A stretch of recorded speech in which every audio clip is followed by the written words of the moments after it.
મારા વાલા, આ તો બધી કલ્પનાઓ છે અને હળવી ફૂલ રીતે ફેસબુકના વિષય ઉપર તમને હસાવવાનો અમારો નમ્ર પ્રયત્ન છે. કલ્પના વિશેની વાત આવે ને એટલે અંગ્રેજ કવિ બ્રેઇલીના શબ્દો મને યાદ આવે. એક અંગ્રેજ કવિ બ્રેઇલી એમ લખે છે કે કલ્પના છે ને એ મગજની હવા છે. કલ્પના એ મગજની હવા છે. એટલે આ કલ્પના બેનની વાત નથી કરતો. લોચા ન મારતા, અહીંયા કોઈક બેઠા છે તો અમારું નામ આવ્યું. ભાઈ સાહેબ, આ મગજની કલ્પનાની વાત છે. અને કલ્પનાઓ પાસે ક્યાં મગજ હોય છે યાર. પણ અંગ્રેજ લેખકની વાત નીકળી એટલે કહી દઉં, શેક્સપિયરે કહ્યું છે. શેક્સપિયરે કહ્યું છે. તમને કાંઈ કીધું હોય તો કહીજો, મને કાંઈ નથી કીધું.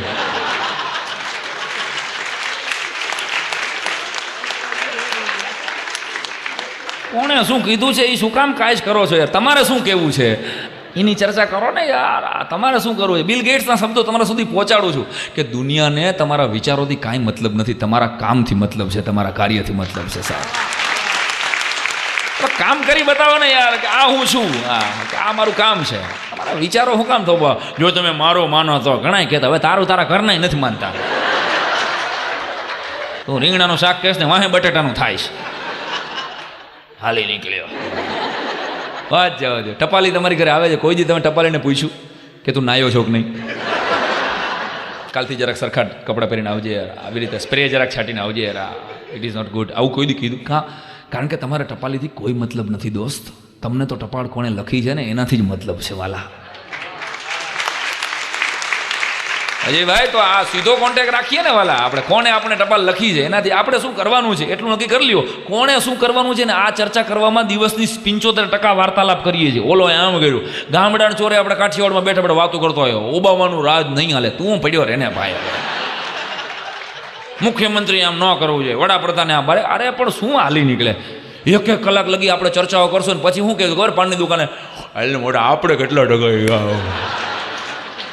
પણ તો હું કામ કલાક બગાડી ભાઈ સાહેબ? આપણે કેટલા ટકા? 1 કલાક લગી મુખ્યમંત્રી ઉપર, વડાપ્રધાન ઉપર કે અમેરિકાના પ્રેસિડેન્ટ ઉપર આપણે ચર્ચા કરીએ અને પછી આપણે કેટલા ટકા મોટા આવડું એમને મોટા આવડે. પણ ટપાલીની વાત આવે, નિદા ફાઝલીનો મને એક શેર યાદ આવે સંજયભાઈ કે સીધા સાદા ડાકિયા જાદુ કરે મહાન. सीधा सादा डाकिया जादू करे महान, एक ही थैले में भरे आंसू और मुस्कान.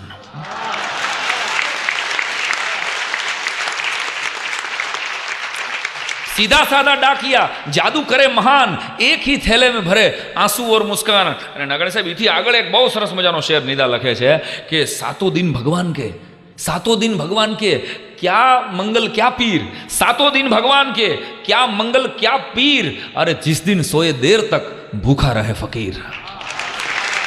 जिस दिन सोए देर तक भूखा रहे फकीर.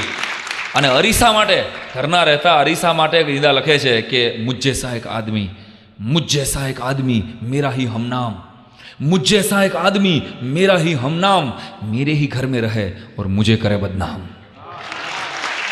मेरे ही घर में रहे और मुझे करे बदनाम. મારા વાલા, એટલે મસ્તીથી જીવો જ. આવી સરસ મજાની જિંદગી ઈશ્વરે આપી છે, માણાનો અવતાર આપ્યો છે. બાકી ઢાંઢા થયા હોત તો ક્યાં સીડીમાં આવી શકવાના હતા? કોઈ માખી થયા હોત તો આવી શકત આ રેકોર્ડિંગમાં કે સીડીમાં, કે તમે વોટેવર ઘરે બેઠા બેઠા સીડી એમાં ક્યાં તમે આવી શકવાના હતા? એટલે ઈશ્વરે આવો સરસ મજાનો અવતાર આપ્યો છે તો એને એકવાર થેન્ક યુ કહો. હું કાયમ ડાયરામાં કહું છું મારા વાલા કે ભગવાનને થેન્ક યુ કહેતો રહેવું. અને કેશિયરની જેમ જીવાઈ જાય ને તો જિંદગીની મજા આવી જાય સરદારજી. કેશિયરની જેમ જીવાઈ જાય તો જમાવટ આવી જાય. તમે કોઈ દી બેંકમાં 5 લાખ મૂકવા જાઓ છો તો તમારો કેશિયર કોઈ દી તમને થેન્ક યુ કહે છે, અભિનંદન કહે છે કે વાહ વ્યાસ સાહેબ તમે સારું કર્યું, આ 5 લાખ મૂકી દીધા. બીજી તમે 4.5 લાખ ઉપાડી આવો તો મહેતા સાહેબ તમને કહે કોઈ દી એમ કે ના રહેવા દો, તમે શું કામ ઉપાડો છો, આ થોડાક રાખો. કેશિયરને એનાથી કાંઈ મતલબ નથી, તમે કેટલા મૂકો છો એ તમારું ખાતું છે. એમ સાહેબ, જે ધરતી ઉપર અત્યારે મારું તમારું ઘર છે, અથવા તો આપણે અત્યારે બેઠા છીએ, 5000 વર્ષ પહેલાં આ ધરતી ઉપર કબ્રસ્તાન હતું કોને ખબર છે? 2000 વર્ષ પહેલાં અહીં સ્મશાન હતું કોને ખબર છે? 3000 વર્ષ પહેલાં અહીં યુદ્ધો થયા હતા, લોહીની નદીઓ નીકળી હતી કોને ખબર છે? યાર મસ્તીથી જીવો ને, અટાણે આપણે શું કરવાનું છે આટલો વિચાર કરી લ્યો.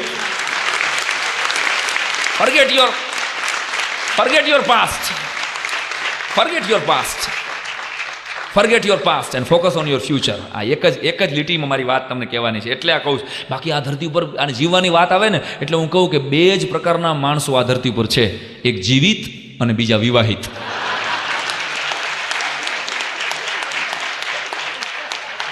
પરણેલા હટીને તાલી પાડીઓ.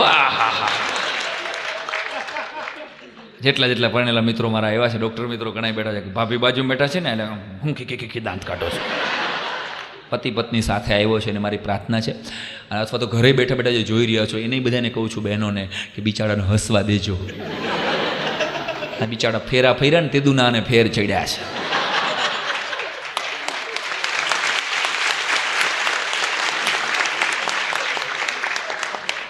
બંગડીના કોબા લાગ્યા ને પછી જો દાંતય નથી કાઢી શકતા હકે. એકલા ગભરાયેલા જ હોય આમના ટેન્શન. 24 કલાક પરમેનન્ટ કબજિયાત જેવું મોટું હોય છે ને. મારા પત્નીએ મને કીધેલું, મારા એકવાર લગ્ન થયા હતા.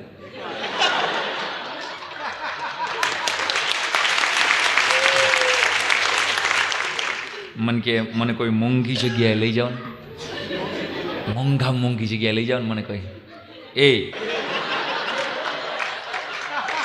અને હું મારા મિસિસના સ્કૂટર પાછળ બેસાડી અને ગોંડલના મોટામાં મોટા પેટ્રોલ પંપે લઈ ગયો.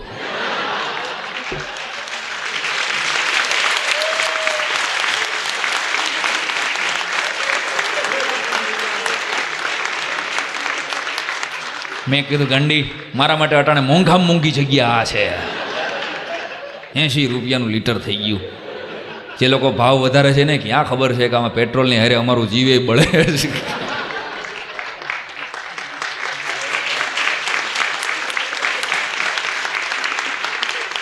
સાહેબ 80 રૂપિયાનું તો મને મારા મિસિસ એટલું જ કીધું મને કે આ 80 રૂપિયાનું થઈ ગયું તો આપણને શું ફેર પડે છે? આપણને કંઈ ફેર નથી પડતો, આપણે ગાડીઓ છે, આપણે ઘરે જવું પડે. મને કે આપણને શું ફેર પડે છે? 80 રૂપિયા લીટર થાય, આપણે તો 100 રૂપિયાનું જ પુરાવી છે ને.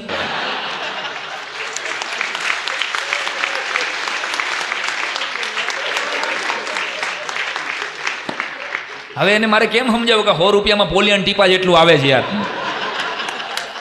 અને અમારો આ કેસેટનો લેખક અતુલ પંડ્યા, એકવાર વધાવો એને જોરદાર તમે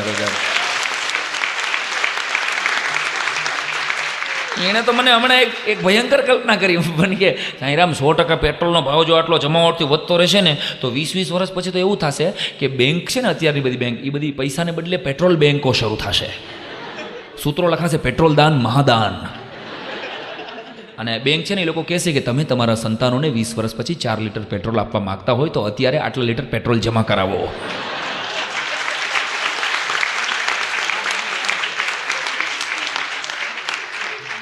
પેટ્રોલની બેંકું થશે અને છોકરા વાતો કરશે તમારા બાપાએ કાંઈ જમા કરાવ્યું? ભલા કહે હા ને કરાવ્યું તો તું પણ ઉડી ગયું અમારે.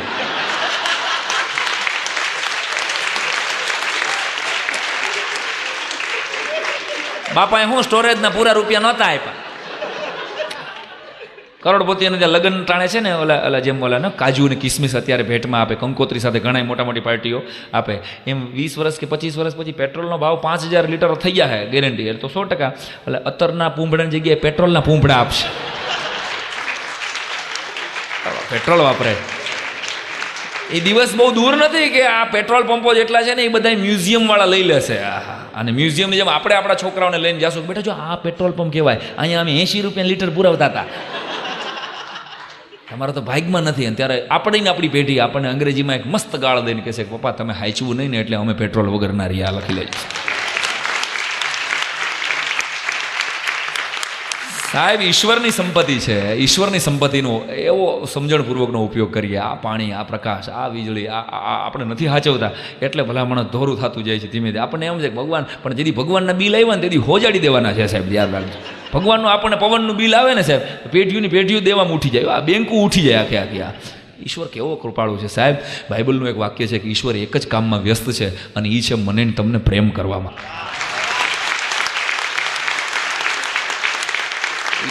એ તો મુશળધાર વરસે છે સાહેબ, પણ આપણે રેનકોટ કાઢવા નથી, છતરીઓ રાખીને. મને કે ક્યાંય છે નહીં, પલળ્યો નહીં, પલળ તું ન પડે, તારી પેઢી ન પલળે કોઈ દી, કોરો જ નીકળ્યો તું. હા ઈશ્વર વરસે છે સાહેબ. આટલો પ્રેમ, આટલો આશીર્વાદ, આવું શરીર, આવો સરસ દેહ આપ્યો ભગવાનને. થેન્ક યુ કેવું ફરીવાર કહું છું. અને હું તો ઈશ્વરને પ્રાર્થનામાં કોઈ દી માગતો નથી, ભગવાનને ખાલી એટલું જ કહું છું કે હે ઈશ્વર, હે પરમાત્મા, આવતો અવતાર કદાચ મને માણા ન બનાવે અને પથ્થર બનાવે ને તો ગુજરાતની માટીનો પથ્થર બનાવે સાહેબ.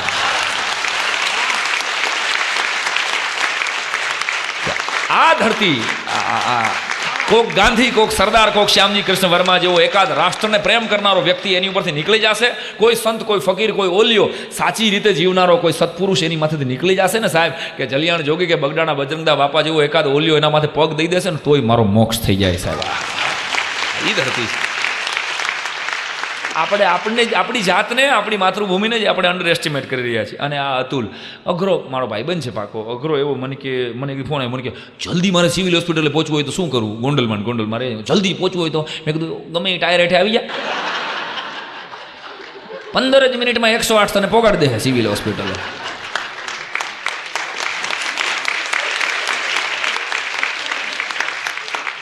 જલ્દી પહોંચો. અમુક માણસો ને ઉતાવળ, અતુલને ઉતાવળ બહુ, બધું જટ ઉતાવળ. હા, એમાં અતુલની વાત નીકળી છે એટલે કહી દો, આ વાત એને ન કહેતા. અમારા આખા ગ્રુપમાં નામથી પતિ પત્નીને બોલાવવાની જો કોઈ શરૂઆત કરી હોય ને તો એ અતુલે કરી, નામથી બોલાવવાની શરૂઆત. અમે બધા હવે બોલીશ, અમારામાં શરૂઆત એને કરી. હવે તો બધું બદલતું જાય છે ને, જમાનો બદલતો જાય છે. પહેલાં નામથી ન બોલાવતા, 10 પુરુષો બેઠા આવીને એક બેન આવીને એમ કે સાંભળ્યું એટલે એના ઘરવાળા જ ઊભા થાય, નકર સાંભળ્યું જ બધા હોય.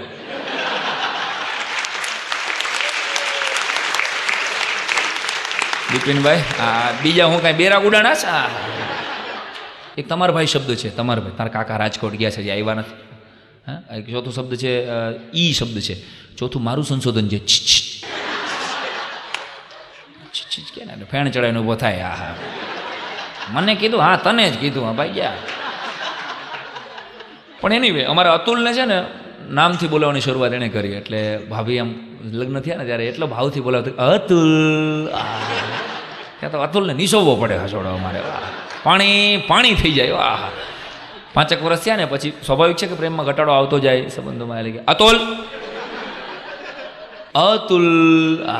અહીંયાથી અતુલ પર આવ્યા. અને આ વિહક વર હમણાં જ લગ્નને થઈ ગયા છે. હમણાં હું આ કહેવા ગયો ને કે ફીફા ખાંડે ફેસબુકનું આપણું રેકોર્ડિંગ છે ને તમે સમયસર પહોંચી જાજે.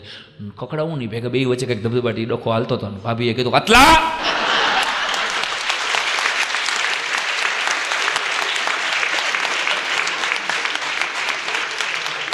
આ તો વાત અતુલની છે, બાકી તમારી બધાની આ જ વાસ્તવિકતા છે. અતુલથી અતલા સુધીની યાત્રા, આનું નામ જીવન મારા વાલા. એટલે અને વાત નીકળી, જીવનની વાત નીકળે એટલે સાહેબ આ ધરતી એક એવી ગામડાની અમારી વાત તમને કહી, તમને જિંદગીભર યાદ રહેશે. ફીફા ખાંડે ફેસબુકના માધ્યમથી. મારી ઉંમર નાની હતી અને મારો જન્મ બહુ નાનપણમાં થયેલો છે.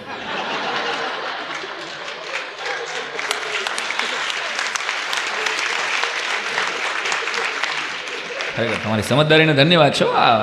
બાકી અમુક જોકમાં મારે ગાઈડ દેવી પડે છે. આ ગામને ચોરે 80 વર્ષના વડીલો બધા બેઠા રહેતા અને પ્રશ્ન એ થતો કે નકરી ચોવટ જ કરતા નહીં હોય, કોકાકોલાના ઢાંકડા જેવા ગળફા કાઢતા હોય સાહેબ. અને ચોવટ એમાં એક બાપા વાંચતા હોય ને બીજા એ મોટા અક્ષર જ વાંચતા આવડતું હોય, બીજાને તો વાંચતા હોય, બીજા સાંભળતા હોય, કાન વળે વાંચે. હા, જોત ખરા કે કમળાએ રાજકોટમાં 18નો ભોગ લીધો.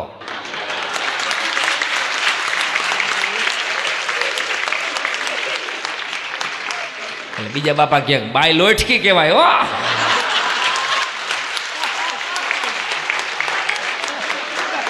વળી બીજા સમાચાર વાંચે. નાની ઉંમરના છોકરા હાવ કેટલા એક્સિડન્ટમાં લાગી ગયું. કોકને 80% આવ્યા, કોકને 90% આવ્યા, કોકને 92% આવ્યા.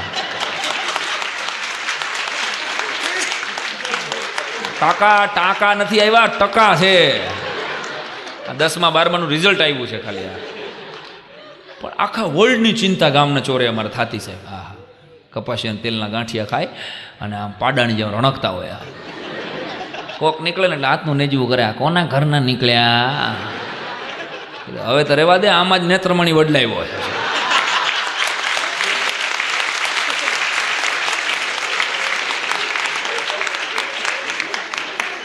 રવજીને ઘરના લાગે હમણાં જામી ગયા એટલે આ એક વાક્ય સાંભળી ગયો ને હું ગયો. મેં દાદા તમે ભગવાનને એમ કીધું હતું કે ગઠપણમાં ગોવિંદ ગાશું, ગઠપણમાં આ કરવાનું તમારે. હવે મેં કીધું તમે હવે તો ઈશ્વરનું નામ લ્યો, ભગવાનનું નામ લ્યો, પ્રેમથી કાંઈક ઈશ્વરનો સાક્ષાત્કાર કરો. મને કે તમે 40 જણા છો, 20 ભાભલા છે અને 20 ડોસીમાં જ. મેં કે એક કામ કરો, તમે આમાંથી કથા કોઈ વાંચવાનું શરૂ કરો. એટલે પણ મને કે અમે ક્યાં કોઈ બ્રાહ્મણ છીએ. મેં ભલે બ્રાહ્મણ ન હોય તો એ કથા તો તમને આવડે એવી વચાય ને.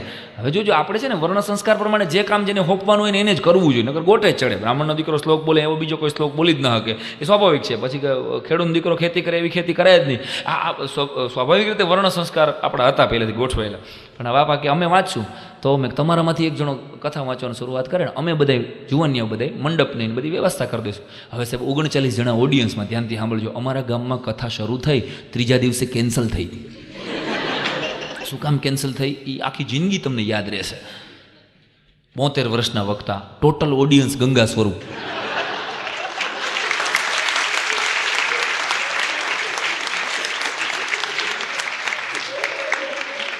અને મોઢામાં ફર્નિચર નહીં સાહેબ, કોઈના મોઢામાં.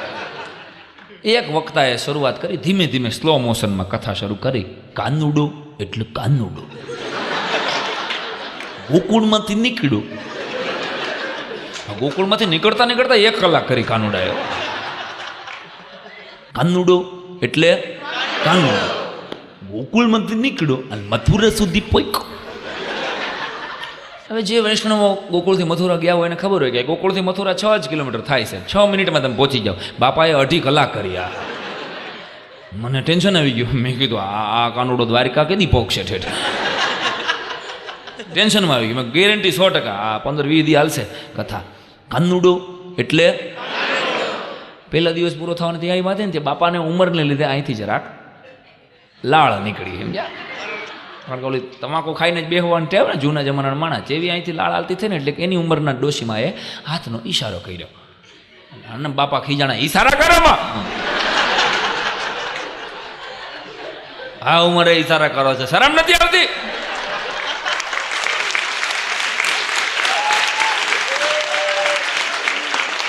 કાનુડો એટલે બીજો દિવસ પૂરો.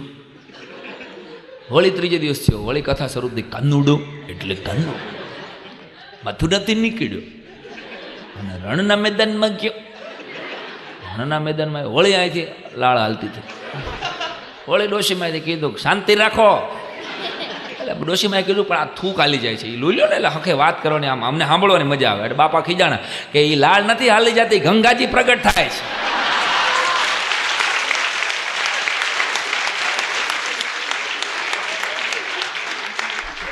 કાનુડો એટલે 3જો દિવસ પૂરો. ચોથો અને અંતિમ દિવસ કથાનો. કાનુડો એટલે કાનુડો મથુરાથી નીકળ્યો, દ્વારિકામાં પૂક્યો. દ્વારિકામાં કાનુડો હજી તો એન્ટ્રી કરતો હતો ને સાહેબ, ત્યાં ઓઠ પાસેથી ગંગાજી પ્રગટ થયા. બીજા એક ડોશીમાં રાહ જોઈને જ બેઠા હતા. જેવા ગંગાજી પ્રગટ થયા ને એટલે એક વાટકાનો ઘા કર્યો, ફેરવીને ભડા સીધો વક્તાનો હોઠ ફાડી નાખ્યો. આ શું આવવા દીધું? રાડે રાડ થઈ ગયા બધા. ઓલા ડોશીમાં એ કીધું કે કાંઈ નહીં ભાઈ, મારા ઘરવાળાના અસ્થિ હતા.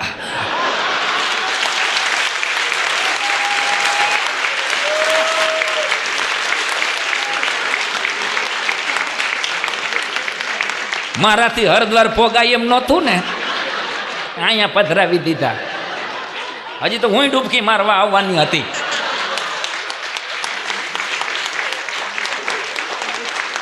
કાનુડો એટલે હા, તો યાદ રહેશે સાહેબ તમને. હા, પણ આ કાનુડો હા યાદ રાખજો, કૃષ્ણ તો પ્રેમેશ્વર છે, પરમેશ્વર નહીં. અને હું તો એમ કહું છું કે ભારતના ઇતિહાસમાં સૌથી પહેલો સ્પાઇનલ કોર્ડ સર્જન હોય ને તો એ કૃષ્ણ પરમાત્મા છે સાહેબ. કુબજાને એ ખૂંધી કુબજા હતી અને એના પગ ઉપર પાવક સ્પર્શ કરી અને એના મણકાની કરોડરજ્જુની ભલામણ સર્જરી કરી હોય. આ જગતનો સૌથી પહેલો સ્પાઇનલ કોર્ડ સર્જન હોય તો એ કૃષ્ણ પરમાત્મા હતો. આખું વિશ્વ અત્યારે વિજ્ઞાનની વાતો કરે છે ત્યારે ખાલી એ સાલાઓને થપ્પડ મારીને એટલું કહેવાની ઈચ્છા થાય છે કે આ ધરતી ઉપરનું અટાણે તમે વધીને કિડની ટ્રાન્સપ્લાન્ટ કરી શકો છો કે હાર્ટ ટ્રાન્સપ્લાન્ટ કરી શકો છો. સાહેબ, આ ધરતી ઉપરનું પેલું હેડ ટ્રાન્સપ્લાન્ટ, ગણપતિના મસ્તક ઉપર હાથીનું મસ્તક મૂકવામાં આવ્યું, આ ધરતી ઉપરનું પેલું હેડ ટ્રાન્સપ્લાન્ટ હતું. અને ઈ ભારત છે સાહેબ. એટલે કહેવાની ઈચ્છા થાય સાહેબ કે પુષ્પક વિમાનની વાત અત્યારે જે આ જેટ એરવેઝ હોય કે એર ઇન્ડિયા હોય કે વોટ એવર કોઈ પણ એરલાઇન્સ છે, સરસ મજાનું રાઈટ બંધુએ વિમાન ભલે ગોઈતું, પણ ભારતની તમામ પૌરાણિક કથાઓમાં પુષ્પક વિમાનની વાત આવે છે સાહેબ. તો દેવહૂતિને રાજી કરવા, દેવહૂતિ સાથે લગ્ન કરવા માટે કર્દમ ઋષિએ તામસ નામનું વિમાન આ ધરતી ઉપર પહેલું વિમાન બનાવ્યું, અને એને બનાવતા 2 યુગ થયા હતા. આઈ રિપીટ, 2 યુગ થયા હતા. એટલે દેવહૂતિ કર્દમ ઋષિ કરતાં 2 યુગ નાના હતા, એને પાછો જન્મ લેવો પડ્યો. કહેવાનો અર્થ એ છે કે આ કર્દમ ઋષિએ બનાવેલું વિમાન, 2 માળનું વિમાન, હજી સુધી વિશ્વનો એક પણ દેશ 2 માળનું વિમાન બનાવી નથી શક્યો. આ ભારત છે સાહેબ. રામાયણ કે મહાભારતમાં અગ્નિયાસ્ત્ર કે બ્રહ્માસ્ત્રની જે વાતો આવે છે, આપણે સાંભળતા આવ્યા છીએ, એ મિસાઇલો નથી, બીજું શું છે સાહેબ? વિજ્ઞાન સાથે જોડાયેલી વાતો છે. સંજય બેઠો બેઠો ધૃતરાષ્ટ્રને આખા મહાભારતના યુદ્ધનું લાઈવ ટેલિકાસ્ટ કરે, આ સેટેલાઇટ નથી, બીજું શું છે સાહેબ?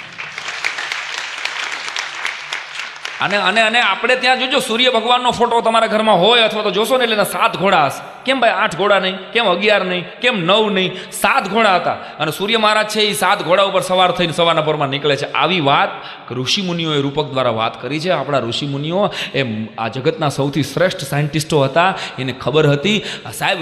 સૂર્ય મહારાજના 7 ઘોડા આપણે વર્ષો પહેલાં ભણી ચૂક્યા છીએ, ને બહુ વર્ષો પછી હવે આપણે આવીએ છીએ કે પ્રકાશની અંદર 7 રંગો હોય છે, જાની વાલી પીનારા, અને પ્રકાશ સીધી લીટીમાં ગતિ કરે છે. ઘોડો હંમેશા સીધી લીટીમાં ગતિ કરે, એટલે ઘોડાનું રૂપક આપેલું. એટલે 7 વસ્તુ છે સાહેબ. આ વિજ્ઞાન છે ભારતનું સાહેબ. ભારત આખા વિશ્વને ઇંતજાર ભારતનો હતો. જો કોઈ ઇતિહાસ વાંચ્યો હોય તો કોલંબસ ભારત ગોતવા નીકળ્યો હતો સાહેબ, અને એને ભૂલથી અમેરિકા જડી ગયો. મારી વાત ખોટી નથી સાહેબ. એક જણો મને કે નારેના કોલંબસ નહીં, આપણો કાળું લીંબા જ છે. મને કે આહા ભાઈ, તું મને કે મારો ધંધો હાલવા દે ને ભાઈ, એમાં વૈશમાં શું કામ પડે? વાત હળવી ફૂલ છે, પણ આ ગમે તો એટલે યાદ કરાવું છું કે આખા વિશ્વને ઇંતજાર ભારતનો હતો. કોન્સ્ટન્ટિનોપલ આપણું બંદર હતું, ને આખી દુનિયાને મલમલ, આખી દુનિયાને અત્તરને હકીક હિન્દુસ્તાન આપતું હતું.